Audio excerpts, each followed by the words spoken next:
Lina, bu oyuncakları hep ben mi toplayacağım? He? Lina, bu oyuncakları neden ben topluyorum hep? Her yer oyuncak ya, her yer. Aa!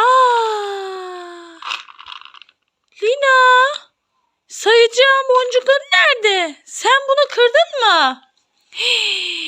Kız, bu ne? Şimdi nasıl sayacağız? Burada. 3 tanesi de gitmiş ya. Sen nasıl kırdın annem bunu? Sen hiç oyuncak kırmazdın. Onun içinde mi boncuklar? Lina, artık neyle sayı sayacağız anneciğim? Al bakalım, hadi takalım bunları. Bence takılır bu. Takılır mı anne? Bak, şurayı da takalım. Çıkmış bence bunlar. Ama diğerlerinin boncuklarını çıkarmışsın. Allah korusun, bir ağzına atarsın sakız zannedip bunları. Allah korusun. Bunları bir daha böyle kırma, tamam mı anneciğim? Bu takılabilir bence. Ben öyle düşünüyorum. Bak, demir çıktı mesela bu. Bu demir de çok sakıncalı bir şey. Tamam anneciğim, buna dizelim, tamam mı bunları?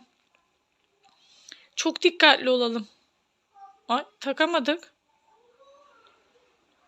Takamıyoruz. Evet. Evet. Hani kız, boncuğu sokamıyoruz ki. Evet. Bak. Oldu.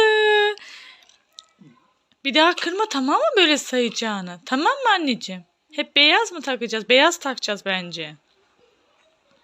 Beyaz takmalıyız. Hem mavi tak, diğer tarafından beyaz. Hadi boncukların hepsini çıkar oradan. Boncukların hepsini çıkarman gerekiyor oradan.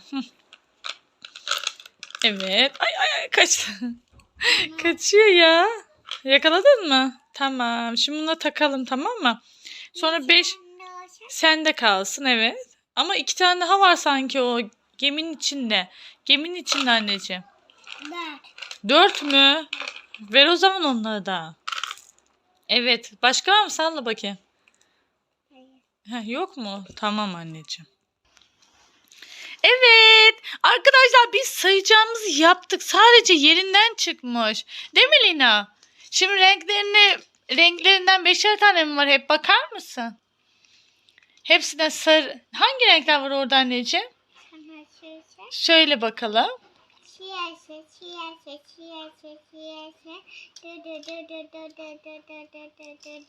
Sonra üstte ne renkler var? Burada ne renkler?